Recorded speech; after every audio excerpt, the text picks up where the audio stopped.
Those sneaky Freemasons. They've hidden their Masonic symbols in the map to our nation's capital. Can you believe it? Well, maybe you shouldn't believe it. Is there any truth to this idea that Masonic emblems are hidden within the map of our nation's capital? Really? This is one of those times when we're going to have to ask the expert.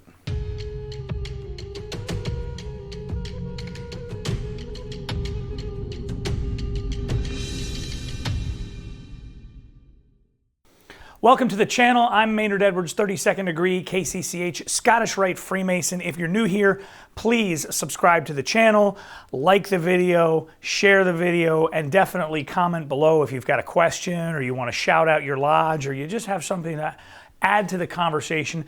We love to hear from you. We've been following along on the channel with Dan Brown's The Lost Symbol, the new TV show that is streaming on Peacock and is now actually also on the NBC network. And we're looking at different Masonic symbols and emblems, and in episode 3, we bring up the name Lenfant. And Lenfant was the guy who laid out the map for Washington, D.C. He's credited with it anyway. Pierre Charles L'enfant, Peter to his friends, he actually was the one who sat down and planned out this confusing grid of a map that always ends up in a lot of traffic in our nation's capital. And for centuries, there have been accusations that Lenfant hid Masonic emblems within the map to DC. And this is because he was a prominent Freemason on top of being, a city planner. But is there any truth to this at all? Well, we're going to ask Brother Chris Ruli, 32nd degree KCCH Scottish Rite Freemason, and also the Grand Historian and Grand Archivist for the Grand Lodge of the District of Columbia. So Chris, talk to us about this map of Washington, D.C. and the role that Lenfant played in it. George Washington, when they set up the District of Columbia, George Washington appointed 3 commissioners. Well, in addition to the 3 commissioners that he appointed, he also hired Andrew Ellicott and Lenfant to help do the survey and as well as do the planning for the District of Columbia. And so, as we talked about, the 3 commissioners weren't really necessarily planners. They weren't architects. They weren't city planners. They were more project managers in the sense. And so a lot of that work really, they were revolving around all 5 of them working together to get this project off the ground. And so Lenfant came in early on was very supportive and active and engaged. And in fact, he helped, secure the quarries for the aqua stone that was used. And in fact, they reference that as well in the TV show. He drew and drafted the first plan, which was shared to Congress by George Washington. And then later on that Andrew Ellicott will actually jump in and work off of that same plan that Lenfant did. Later on, we sort of noticed through his correspondence with the commissioners that Lenfant has a bit of a prickly engagement and interaction with them. Unfortunately, Lenfant has a very strong personality, and so unfortunately, he would at times have arguments with the commissioners, engage in sort of arguments, and it, at one point it boils over to the part where the commissioners in Washington are trying to get access to the plan that he has, which, the famous maps and plans of Washington. And at one point he refuses to give them that plan, citing that he sort of wants, if we're going to build the district, if we're going to set it up the way that he wants to set it up, he was hired to perform this. And so he thought that he should be more active and more in charge of the project, when in fact the 3 commissioners were really in charge of the project. And so, unfortunately, like the TV show, Lenfant, finishes his work and he is asked to, stop working. He is given his termination, and Lenfant goes off and, performs his other work and duties, and he dies, in relatively poor hands. He has about, I think, $46, just like the TV show mentioned, which was a compilation of a map, a compass, and a couple pocket watches. So an interesting history about Lenfant. Keeping with our theme of separating the reality from the fiction in the Lost Symbol television show, they make mention of a particular quarry that was owned by Lenfant, and that is the quarry where the stones for the White House and the Capitol and so on, a lot of the buildings in that area built at the time, that's where the stone came from. Truth to that? Yeah, I mean, one of the things that needed to be done is, well, we're going to build all these monuments and buildings and public buildings. We've got to get the materials for it. And so the selection was more or less a function of just, what is available to us, what's close to us, what we can get access to, and what is, available. The other thing you have to consider is that, the commissioners didn't automatically just get a blank check to make the government, or to set up the District of Columbia. It was sort of a process where they had to go back to the Congress to issue funds. And so money was tight. It's safe to say that money was difficult to get access to. And so, again, it was just they were able to secure this quarry. There were actually two quarries. A guy named Colin Williamson, who was a master mason in addition to serving as a stonemason, a master mason, as a Freemason master mason, in addition to being a stonemason, basically managed to oversee that project. They secured slave labor in addition to craftsmen and folks from actually in Europe. They contracted with stonemasons to come to the United States.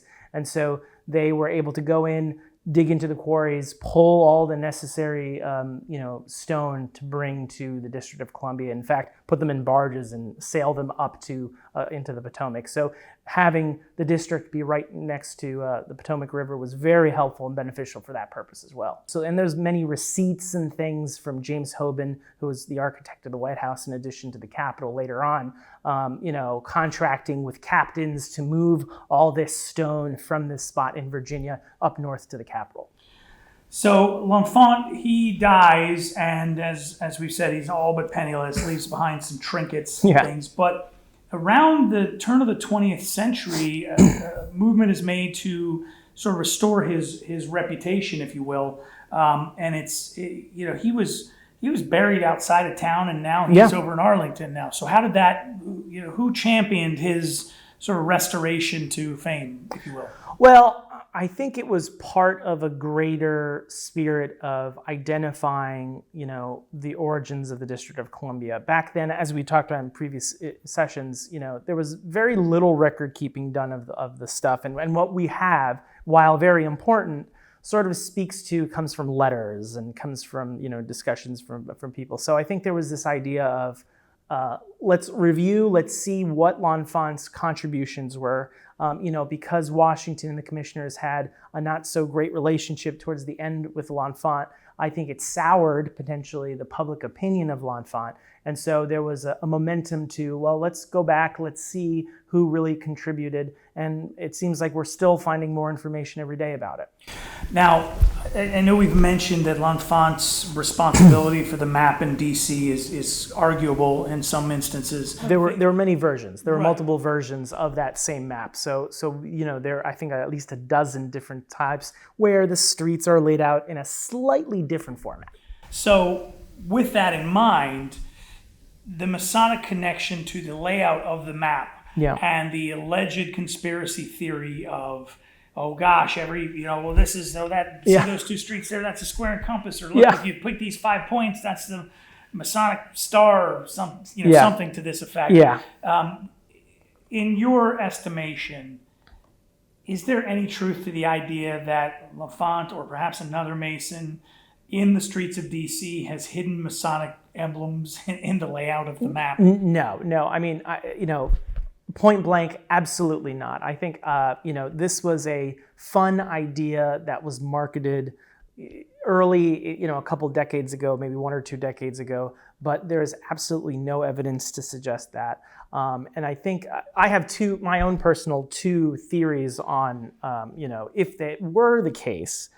I've done research on this by looking at the old newspapers of Washington, D.C. And so even if you go back and look at all the newspapers, which, by the way, as we talked about before, very public. Masonry was very public, right? We published processions and parades and cornerstone ceremonies. We showed, notices about meetings. We told people where meetings were, when they were. And so that, to me, that's part one of 2 points. So the part one to me is we published so much stuff. And so I personally went through to try to identify and say, well, give me at least one single instance. And so I have not yet found, and I'm happy to be corrected on this, but I just have not yet found it, any evidence to suggest that any Mason, and we're talking across, from 1790 to now, right, 2020, or 2021, when we're looking across, 2 centuries, close to 2 centuries, that there's no evidence to suggest that. And by writings, anything in the paper, anything written, any pamphlets or, commentary, journal articles, discussions, there just wasn't any Freemasons. Now, the second idea, or the second part is, if that were true, if that were the case, that in fact the district was set up in some sort of fashion, well, the anti-Masonic period that came around the early 1800s, I'm surprised that I don't see anything about that. There's no anti-Masonic mention, in books and publications from the anti-Masons.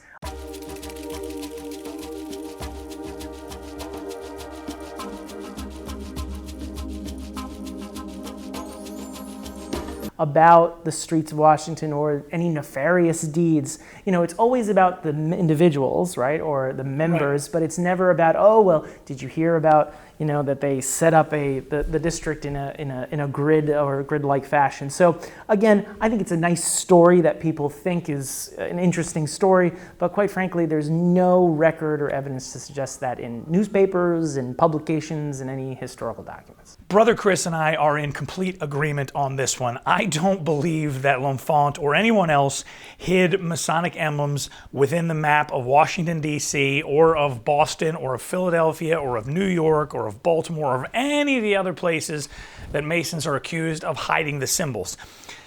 Freemasons don't really put the B in subtle when it comes to decorating things. As I record this, I'm sitting inside of a 150-foot tall pyramid in the middle of Washington, D.C. So we're not exactly trying to keep things on the down low. As he pointed out, a lot of things in the newspaper. We've been fairly public as far as secret societies go.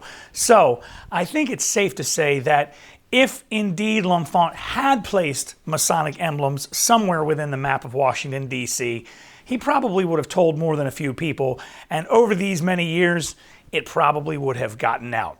If you've got a question you want to ask an expert on Freemasonry, drop it in the comments section below or email me, podcast@scottishrite.org. Don't forget, if you're a brother watching and you want to shout out your lodge, love to hear from you no matter where you are dispersed. I'm Maynard Edwards, 32nd degree, KCCH, Scottish Rite Freemason. Thanks for watching. Don't forget, like the video, subscribe, turn on those notifications, and definitely want to hear from you in the comments below. Hey, if you're watching this video and you want to learn how to become a Freemason, click this video right here and it's going to give you a step-by-step process to follow on how to connect with a Masonic lodge. And if you're already a Master Mason interested in joining the Scottish Rite, click this link right here and it's going to take you to the Scottish Rite website where you can sign up to become a Scottish Rite Mason right now.